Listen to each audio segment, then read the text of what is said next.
welcome to the MetalJesusRocks YouTube and Beyond panel here at SRDD 2014. Let's do the wave.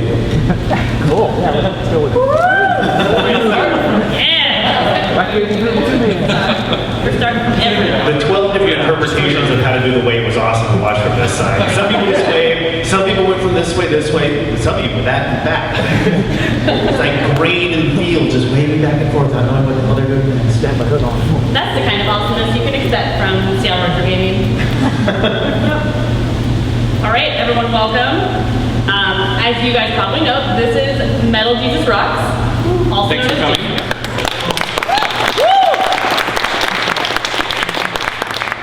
And we also have the fabulous Drunken Master Paul on this side. You're ready to testify, Senator? And of course, Kinsey Burke, who has been on my video. And I will be your moderator for today. And just a little brief introduction on the MetalJesusRocks channel. He's done over 200 videos, which is pretty amazing.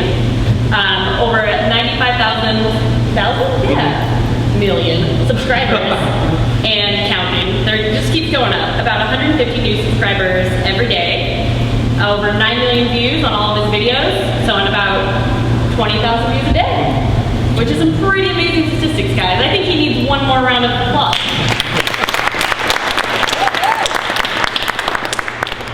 All right, so let's get started with a couple questions. Cool.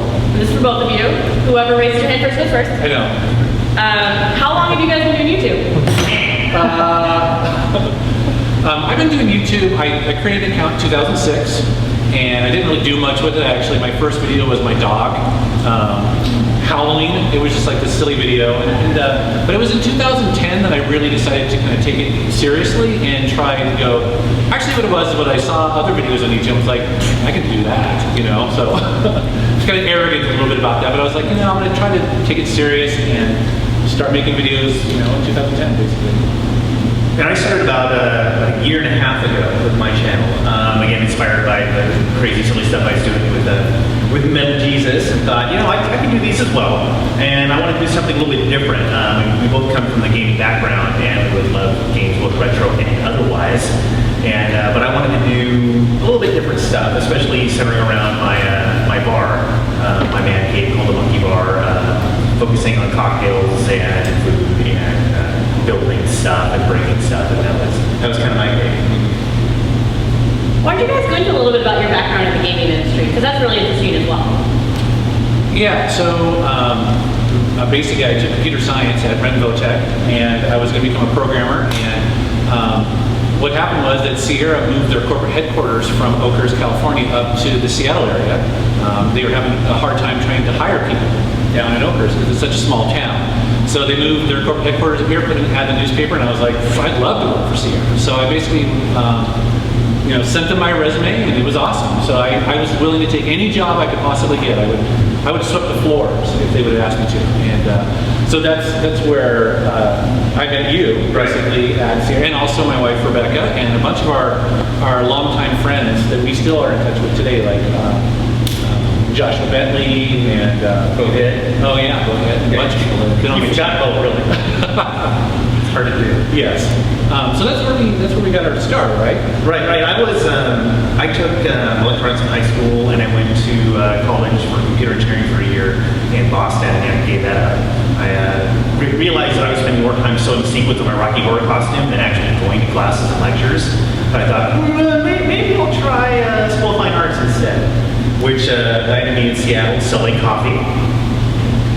Was running an espresso truck to basically the Sierra headquarters, and I fed the export manager free coffee until he agreed to hire me. And that's how I got in and met you, and realized that we have a mutual love of games and of music. Yes. 2 weeks after I started there, I did a show called Kind of Magic, which is a tribute to Queen, where we did all Queen music live with dancers, and that's kind of where he first saw that we're both music freaks as well. So that's how I got started. Yeah, so Paul was looking to start a band, and I was a guitar player that liked to play butt rock, and so that's kind of been the glue that's kept us together as well. The spackle. Yes. All right, that's awesome, you guys. And what are popular YouTube videos? Yeah, I was looking at this today because it's weird to kind of go back through my list because I'm always focused on next week, you know? So it's pretty interesting to sort of see the statistics. My #1 video, I was surprised to see, is a top 10 PlayStation 2 games. Which I was like, who needs that video? You know what I mean? Everybody? Yeah, I know, but there's like a million of those out there. But, I was like surprised this morning to see it's got 380,000 views. So I was like, kind of interesting. So #2 is a video I did a long time ago called The History of Racing Games, which that was a fun video to do, to kind of start at the very beginning and go all the way through up until I think Forza or something like that. Awesome. What do you call the beginning of racing games? Well, it's been a while since I've watched that video. But, Not to put you on the spot or anything. there was a black and white game that came out in arcades, and it wasn't Night Driver. It must have been one of those. But that's fun. Yeah. Whether or not it's the first one or not, I don't care. It's fun. But anyways, so that was really interesting to go through. And then also I have a game room tour that just gets hundreds and hundreds of views every day. So kind of interesting to sort of see that grow, and people find it. People do Google searches, and that comes up. So. Sweet. Yeah. And not that I know much about YouTube, but in order to have a popular channel, I think video quality is really important. You want to make sure everything's clear, everything's directed really nicely, it's nice to watch, and the content's good. What do you guys recommend for any sort of equipment? I get the equipment question a lot. A lot of people want to make videos on YouTube, and that's a tough thing to answer because I think you can make videos with really anything. Like, for instance, I've made entire videos with an iPhone, and I was really amazed at the quality. And you can fix a lot of things in post. And so I would say, if you have a modern cell phone, you can actually make decent videos. Me personally, that's the camera right there. So it's a $300 camera that I bought at Best Buy.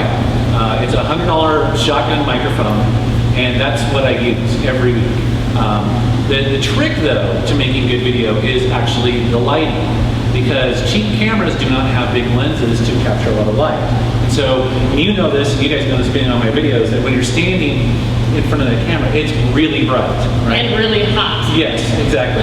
And that's too I mean, like you kids.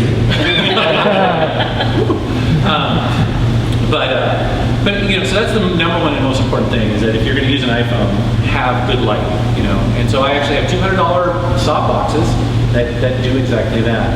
And because the thing is that you can always make a video darker. It's very difficult to try to make it lighter because it always introduces sort of grain and stuff like that. The other part of that is it depends on the kind of video you want to do. Now, when I started doing this with Jason, he's really into the quality, wanting really good production values, along with having a silly monkey on camera.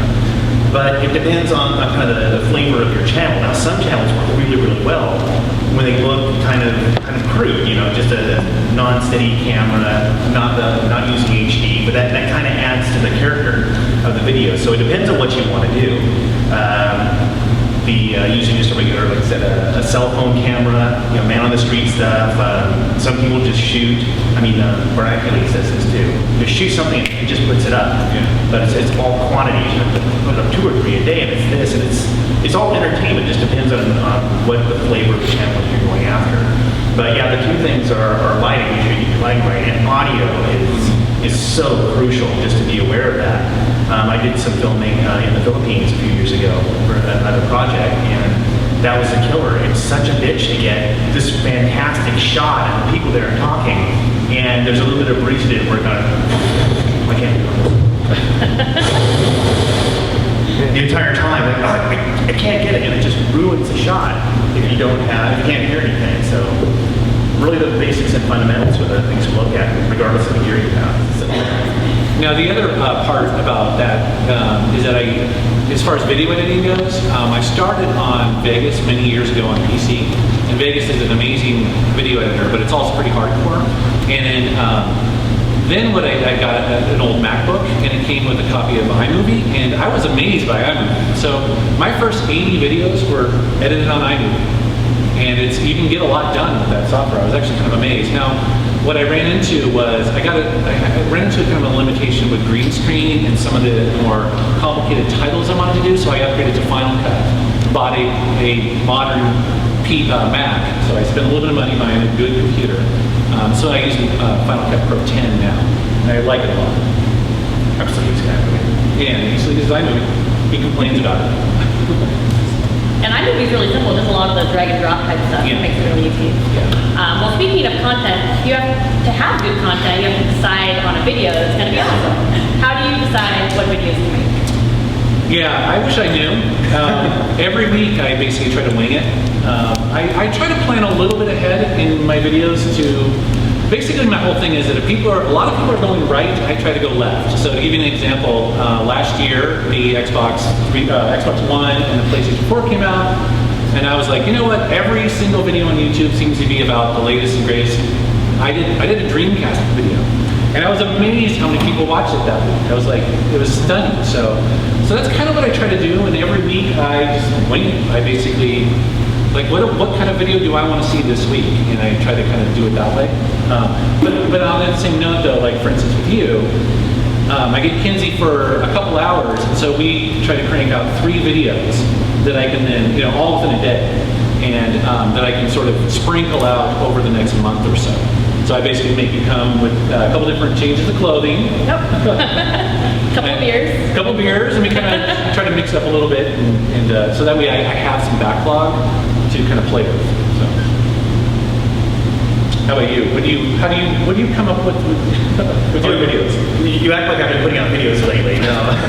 I kind of do the same thing. I have an idea, I have several billion ideas in my head of what I want to do. And that's kind of the curse of trying to do YouTube stuff. You have all these ideas, but spending the time to actually shoot and then edit and then put it all together, unless you're doing the one-offs you're just tossing up there, it's really time consuming.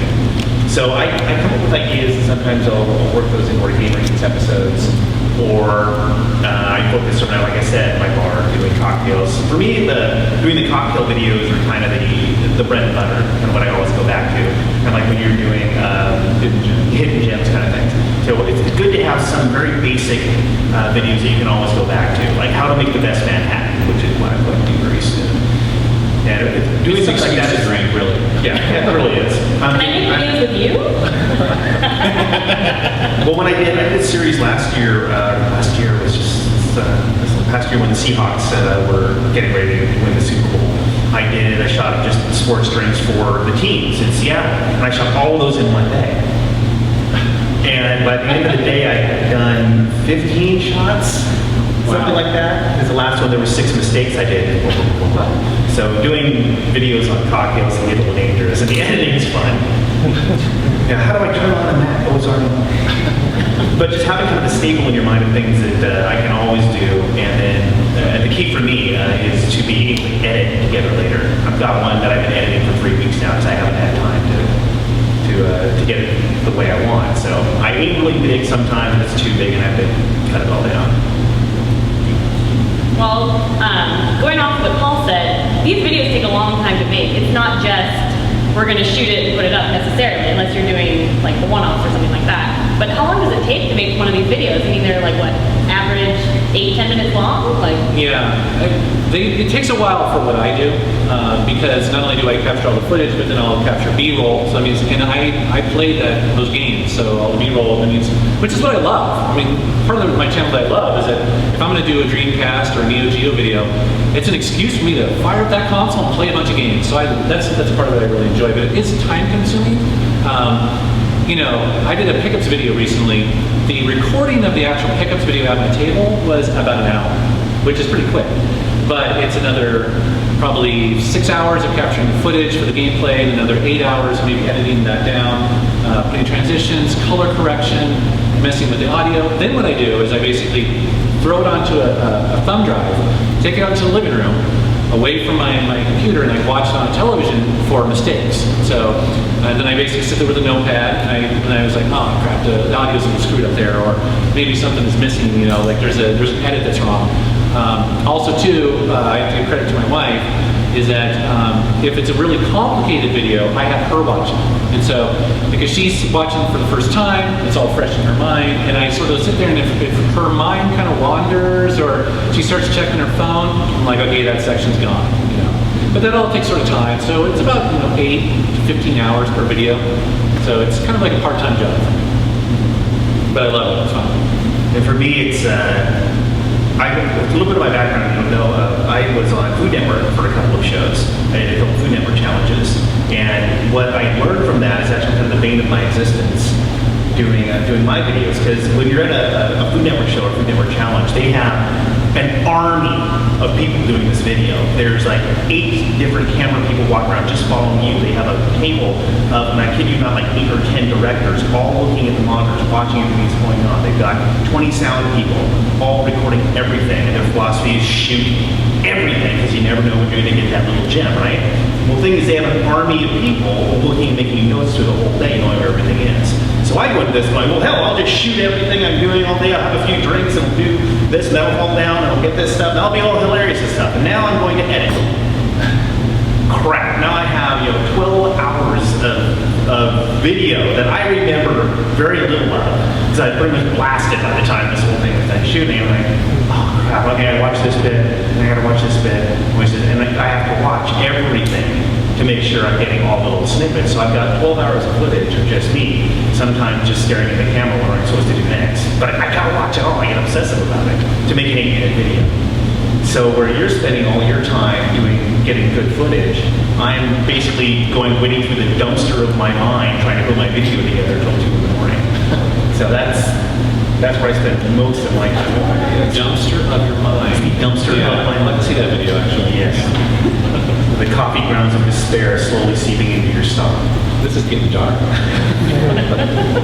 haven't had a drink yet today. All right, what do you guys think about making a cohesive brand for your channel? How important is that? Yeah, for me, it's pretty important. So I think about branding a lot, because when I first started my channel and got really serious about it, I basically created a mission statement for myself as to what I wanted to sort of hold as quality, and sort of what my ultimate goals were. And then I kind of funnel all that into my MetalJesusRocks brand. So, does that make sense? That sounds so NBA of you. That's so strange. I mean, I guess for me, it's like I don't want to put out too much crap, because the way I look at it is every video is kind of a job interview almost. Is that I can't guarantee that's not going to be the first video you find. And so I think of every video that comes out on Friday is the first video someone is going to find. And so I always keep that in mind. That's why there was an intro to my videos. Frankly, that 17-minute long intro is that no matter which one you find, this is going to be my brand, so to speak. This is what you expect, And I also take into consideration when I'm marketing or sharing my videos out there on Twitter and Facebook. I always want to make sure that I'm trying to, not necessarily swear, but sort of, I'm thinking about what's going out there, what's the persona that I'm sharing with the world, So, does that make sense? Oh, yeah, it makes total sense. I do know that. My approach to this was just to have as much fun as I could, put up some cool videos, kind of in the same kind of vein as what MetalJesusRocks does, but I wasn't worrying too much about that stuff. I wasn't really out there to build a brand, to do any of those corporate terminology things that he just mentioned.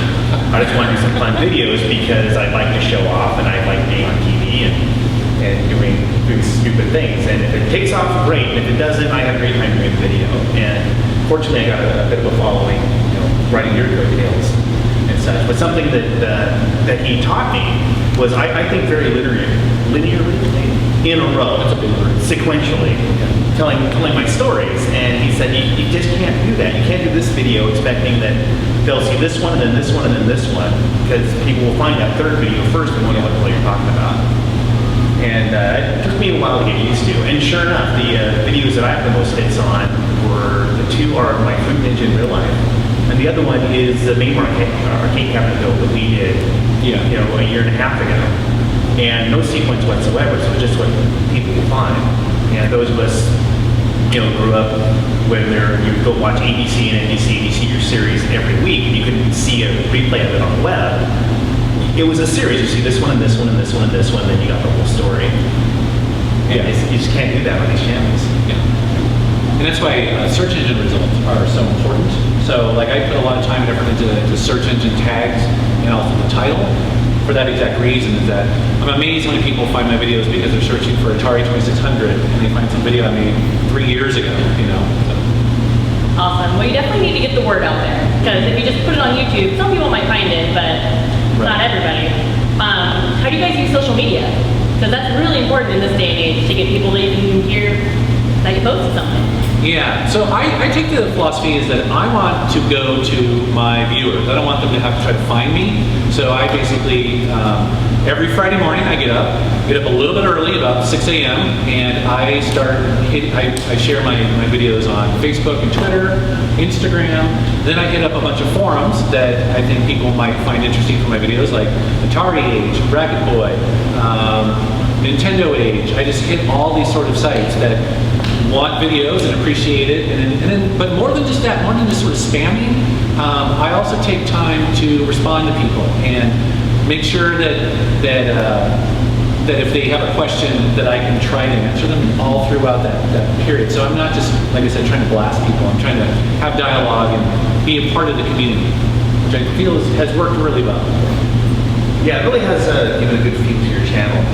I tried to do the same thing on mine to a tiny degree, but something I've always liked about on Jason's channel is the fact that he takes that time to respond, at least the first couple of days, respond to comments, let people know that he's actually there on the other side of the keyboard to be your buddy in retro gaming, and that's a vibe you don't get on a lot of channels. And it's hard to do, because at this point I get anywhere from 200 to 300 emails and comments a day.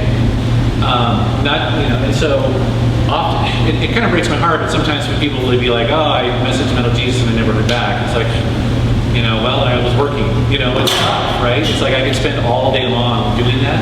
So I really try to spend my time wisely and try to, if the answer is already out there, I don't necessarily spend a lot of time trying to answer the common stuff, but if it's very specific, I do try to respond to people. So. Well, speaking of internet comments, yes. We know that especially YouTube comments, there's people out there. How do you guys deal with those people who, I don't want to say jerks, but how do you deal with the jerks and the trolls? Yeah, it's so internet trolls are brutal, and oh my god, and the comments on YouTube are some of the worst, and they're painful. I have a no-nonsense rule with this. Basically, I feel like I'm out there on the internet, and so I expect people to say things about me, but I do have a rule that if Kinsey comes on my show, or Paul, or some of my friends, and you say something negative, really nasty about them, there is no tolerance for that. So that comment is deleted. If they do it again, it's a ban. There's no discussion. I don't email them. That's just it. Because I don't really have time in the day to try to manage that. And also, too, I used to try when I first started my channel to allow those comments to kind of sit there, and people would thumb them down, but it just seemed to fester. And you know what I mean? It's like, so it's like I don't even mess with that at all. The other thing too is really nice that YouTube now has the ability to put in keywords that you can block or set up for pending, basically. So you put keywords in there that if someone writes it in a comment, no one sees it except for me. And so I can go in and I can be like, So I put a lot of like racial and sexual slurs and things like that in there, and then you will never see those on my channel, which I like. It's interesting, that reminds me is that I did a video about a month ago with a local collector named Brittany, blonde nerd. Hilarious. She's so funny. Wonderful. She's wonderful. Yeah. I mean, we all know her, right? But I did this video where I was like, she came on, she's pretty feisty, and I was like, and we talked, and we're like, just go for it. You know what I mean? It's like, sometimes you just kind of shake stuff up, right? So we did this video, and the comments were pretty brutal. Like it was actually like, I was really shocked how much people didn't like her, because she was just, and we were being silly, you know? So I couldn't monitor the comments enough. It was basically 50-50. Some people liked her, some people hated her. Me, I was like, well, you know what? I think she's amazing. She's a hardcore video game collector. She's gonna come back on, and people are just gonna have to deal with it. It's my channel. At the end of the day, they're my channel. It's my videos, my channel. You know? And if you don't like it, stick around next week, I'll have something different. So. All right, well, we're gonna raise the positivity a lot. Damn those trolls. Yes. What are some of your favorite videos to make? I'm not talking views, I'm not talking that kind of thing, just for you guys. Which ones do you have the most fun with? For me, those are the ones that are completely unscripted and we just wing it. And for me, that's the I Hate You videos that I do occasionally. Because literally, I just invite friends over, we drink way too much, and we play really bad games. And I have no idea how it's going to turn out. The only thing I do know in the beginning of that is that I know what the trophy will be because I've created it. So we usually spray paint gold, like some really terrible game, we give it up. But those are really fun videos to make because they're usually way longer than you ever see on the internet and way more swearing, but it's hilarious. So.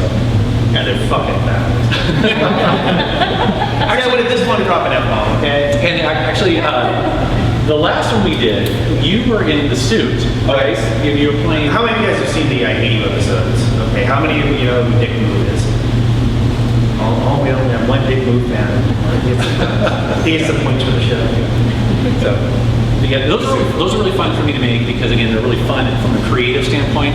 Taking all that footage and editing down to 20 minutes of cohesiveness is quite the challenge. The other one is the Gamer Eats episode, where he and I will make, or mostly you, and I'll ruin food. Again, we have no idea what's going to happen. You know, the last episode, he busted out the ghost pepper flakes, which I was not expecting.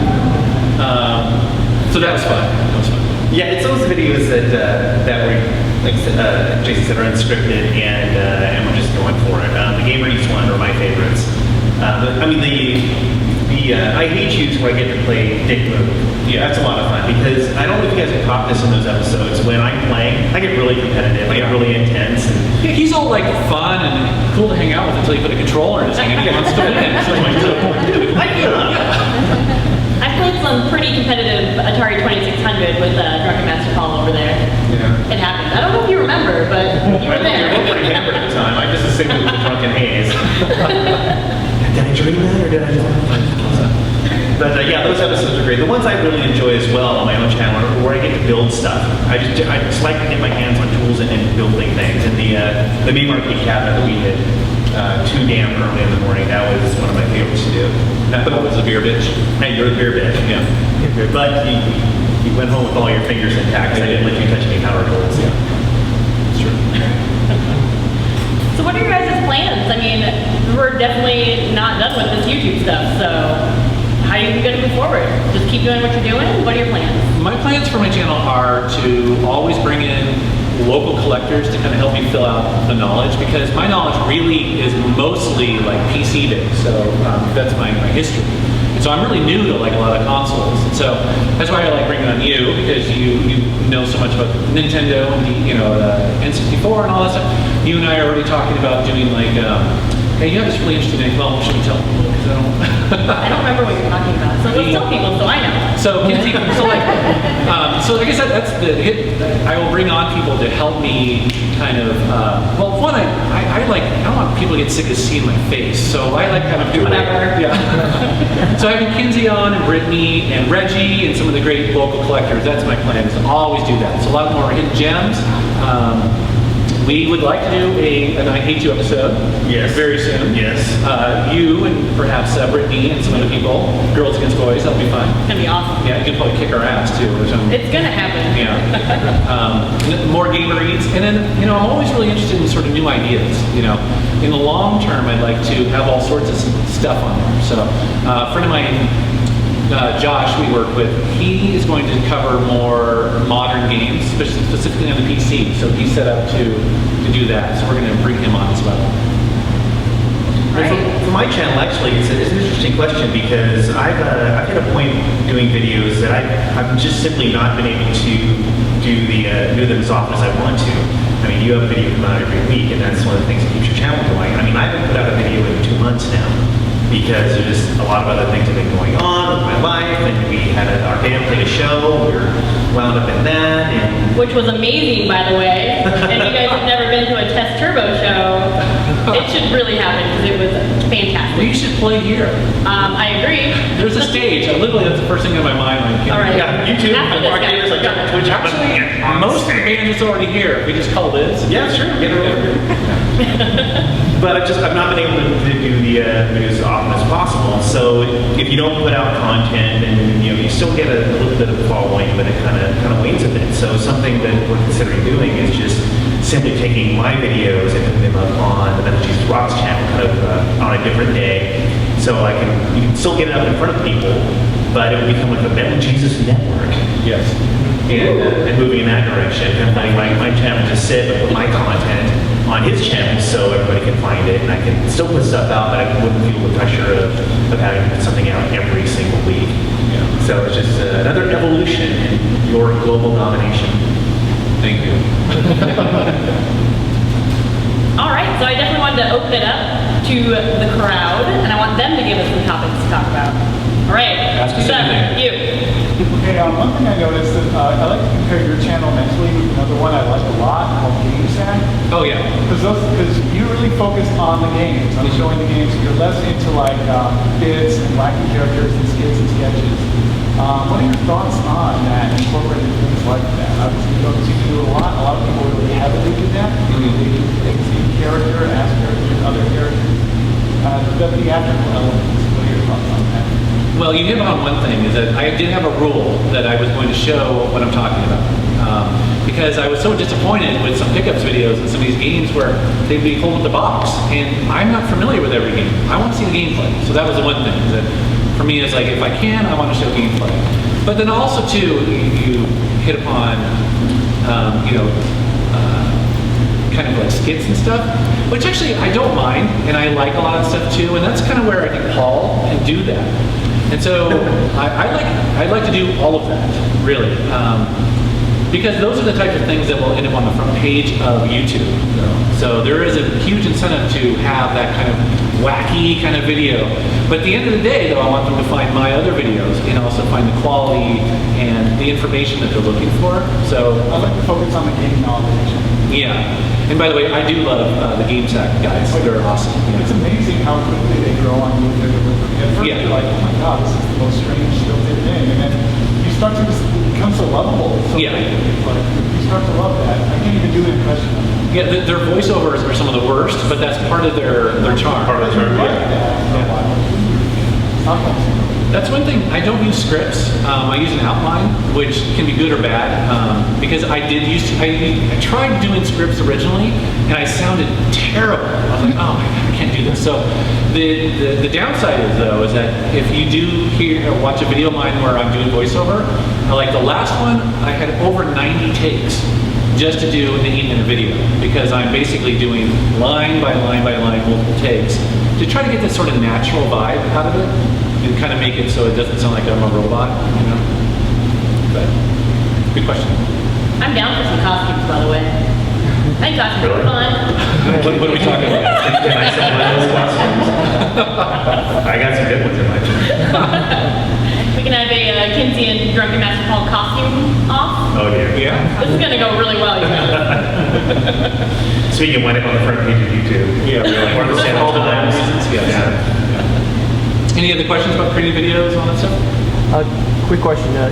You said you worked for Sierra. Have you ever heard of a game from that company called Mickey's Space Adventure?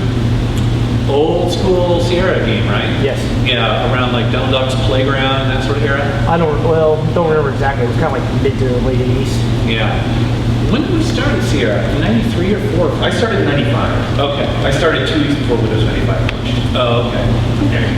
We started Sierra actually at a great time where the games were amazing. You know, it was at that time of the 90s where the graphics were really good and CD-ROMs were out. And I mean, I remember when I started there, I want to say King's Quest V had just come out, or Quest for Glory 3 or 4. Just a ton of like really great games had just come out. Plus, they had just bought Dynamics, which was one of my favorite developers for Sierra.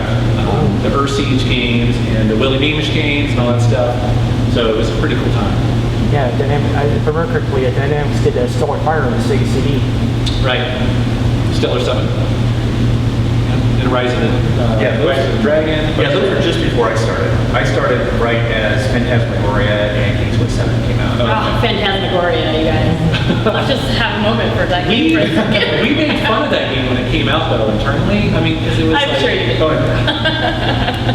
But Yeah, it's a wild game, especially because she never changed clothes for the entire game. Yeah. The entire 7 CD set, she never changed clothes. So I was dying for there to be a moment where you would click on a closet, she'd open up and nothing but pink sweaters and black jeans. Rows upon rows so she's got it right. Well, that's all I wore, so. Yes.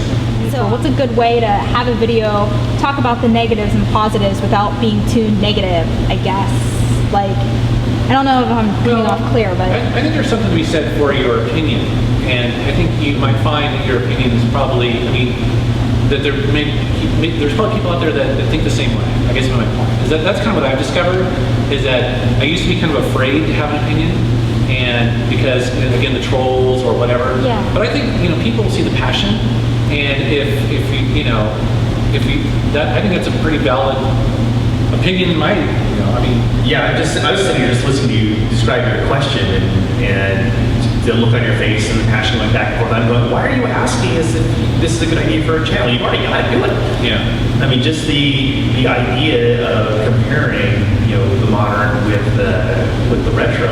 I mean, especially, we talked about this before with the Sierra-style adventure games. Why aren't there more of these on the iPad, which is a perfect platform for this kind of thing? So if you had a channel where you would find the retro games you really like, look for something similar in the new world and doing a old versus new review. That would be great. But the key really is showing off yourself and the passion you have for whatever story you're telling. That's really what, your question about the other channel and how they're doing different styles and different, are you going to do skits, or are you going to be really serious, or are you going to get drunk all the time on your channel? As long as you're showing off, what you're doing and people can see you're passionate about it, that's what makes a channel. I guess the thing and the thing is, it's like, I'm always kind of sort of biased, and I'll admit that when it comes to the older, because I feel like I'm an old guy who likes old Coke. I'm just like, oh, it just tastes better.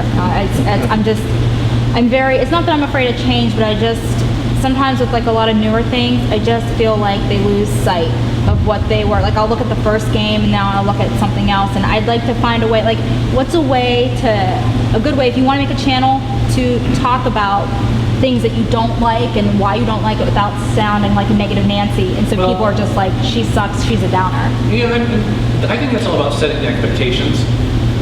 If you can, and I think that's the key, is that if you tell people what this channel is about or what this video is about, I think it'll be okay. I mean, look at the angry video game nerd. Yeah. I mean, you know what you're getting into there. He's going to destroy this game, and you're going to love it, right? So, but that's because you know what you're getting into. So, but that'll take time, and I think that's where I was getting back to, like, having, but the only thing is you can't assume people will find your very first video where you maybe explain that. You will have to explain it in every video going forward. Assume that the latest video will be the first one they find, and I think it'll be okay. And there's a huge difference between having a strong opinion and being mean. Oh, right? God, I'm never mean. Yeah, so, and being mean sells in this country. So if that's what you want to do, then you do that. But if that's not what you want, then a strong opinion that you can back up is really attractive. So I think that's great. What are your standard bearers? What's that? Standard bearers for the style of the video and the approach to it.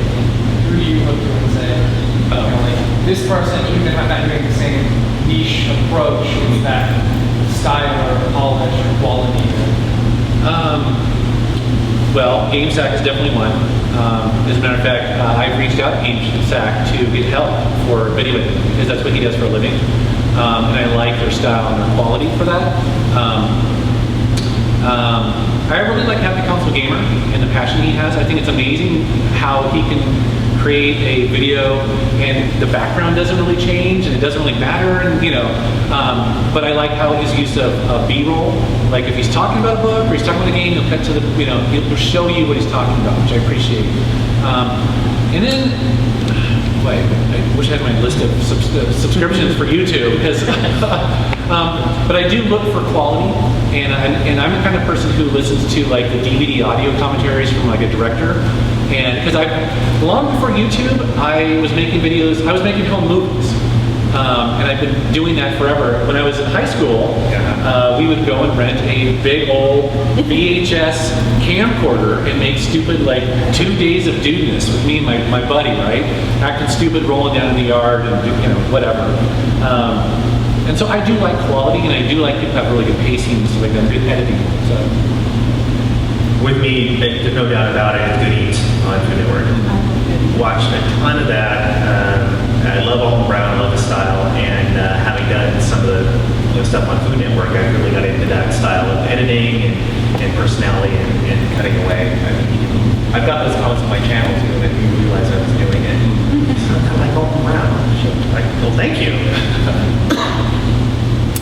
Yes. So the question is, what do I use to capture my gameplay footage? And I use the Elgato Game Capture HD, which is it's like $150, $200, something like that. It's nice because it captures standard definition as well as HDMI. So you can capture old systems. You can basically capture, NES forward, or no, Super NES forward. And then you can also capture modern consoles too. And then I use an old MacBook. Actually, my MacBook is 2007. It's really old. But the way I have my game room set up is that all my consoles are accessible immediately. So I basically just go downstairs and I can just push a couple buttons, and it all goes to that capture device. So I can do it very quickly, and it works out really well. It's kind of an amazing little thing. I like it a lot. So. And you are a fan as well? It works perfectly. Yeah. And it also supports streaming on Twitch, right? Yeah. So you can buy like a little foot pedal if you want. It's optional. And if you want to do Let's Plays on Twitch or whatever, it'll support that. So right on the box. It's pretty cool. What's that? If you're on a budget, sure. On a budget, I used to use the previous generation. So it was the Elgato, I forget what it's called. That's like an $80 capture device, but it doesn't do modern consoles. So if you're only concerned about retro consoles, that's a good solution for you. And you can get them on Craigslist, people sell them. So, any other questions? Yes? How do you handle the kind of third tier, like your video? That's a great question for my wife. Obviously very important. The question is, how does she handle his work-play relationship? So for those that don't know, I have a full-time job, not related to YouTube, and then I also own a band with the drummer Mr. Paul, and Rebecca, sorry.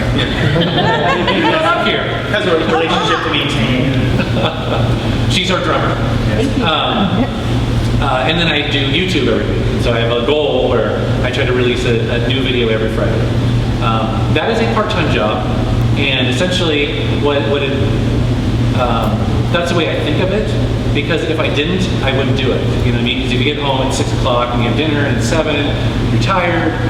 The last thing you maybe want to do is edit video. The thing is, for me, I love it. I love editing video, and it's something that it's not work for me. Like I would do it no matter what. So, but you do give up. Like I don't watch movies. We don't have cable television at all. So I have no distractions in that way. So when I come home, I'm like, okay, what am I doing? I'm capturing footage. I'm downstairs in the game room. I'm going to play 2 hours. I'm going to play 6 games or whatever. And so I'm often thinking of making videos, when I'm not at work or in the band or whatever. It's a challenge. My wife was just telling me the other day, she's like, I'm getting kind of tired of hearing about all the video games. We need to go out and do stuff. And she was absolutely right. So the one thing I try to do is get a little bit ahead and not have to be in crunch mode all the time. So it's really nice whenever Kinsey comes over or Paul, and we can try to get 3 episodes done in a day. And all I have to do is edit it and capture footage. And so maybe I'm like 3 weeks out. So that way I can go on vacation or go see a movie or something. Next question. I know there's more questions out there, you guys. You have a question? He's like, who is this? Yeah. There's a bathroom through here, I couldn't find it. No, just the potty jokes don't happen.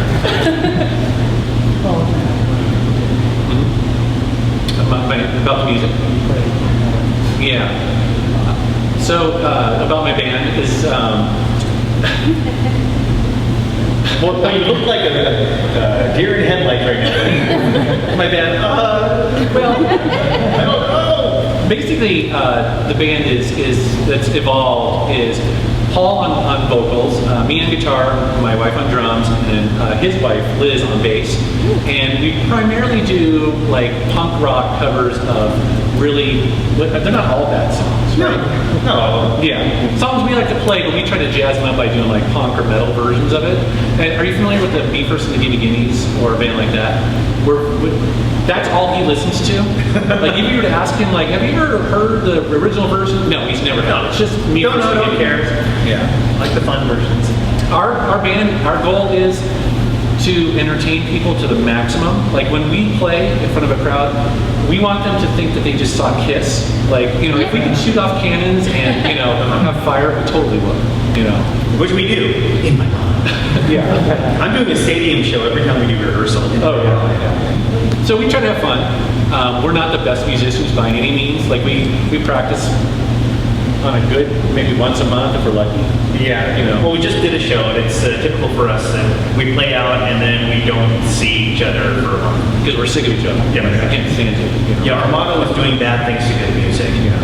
And the more you drink, the better we sound. Which is absolutely true. Yeah. But Kenzie's seen us. I have, and it was fantastic. See? She's cool. But outside of the band, outside of Chess Turbo, also I'm going to plug you a little bit here. Oh, Big Spoon is that Jason and Rebecca also did some original work, a band called Post Noble. And in fact, his opening theme on his video and on mine as well is original music that they wrote together. And it's pretty cool stuff. You should report us about. Yeah, I'm really influenced by a lot of stuff, but progressive rock especially, so those songs are kind of more instrumental, kind of weird, but I've taken snippets like from my channel and also on the podcast that I'm part of. Whenever I do Rock Talk, that's an original little section. So it's nice you don't have to worry about copyright, infringement. So. Well, you don't. That's true, you got dinged for it. I've been dinged twice now. I had to provide proof that I had rights to use my opening song, which he gave me to use. Which YouTube is brutal about that, by the way. YouTube. That's one thing. If you're going to get making videos for YouTube, copyright infringement is a huge deal.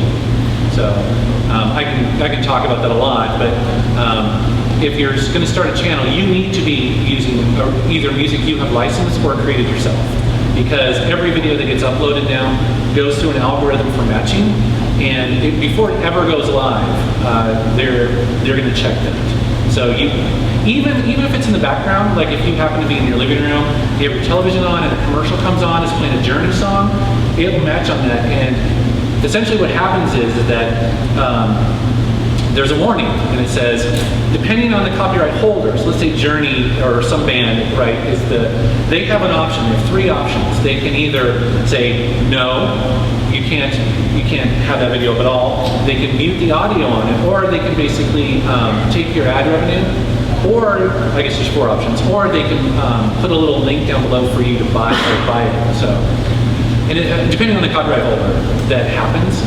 The matching is funky though, because I created some original music using GarageBand, and it matched an electronic artist in Germany, and they claimed copyright. And this is actually one of the videos that you and I did. And I was like, those are simply drums. Like that comes with Apple. I can use that commercially. And I had to contact a German company and ask them to release my song, my video. Didn't hear back. I'm like, crap, they're going to own my video.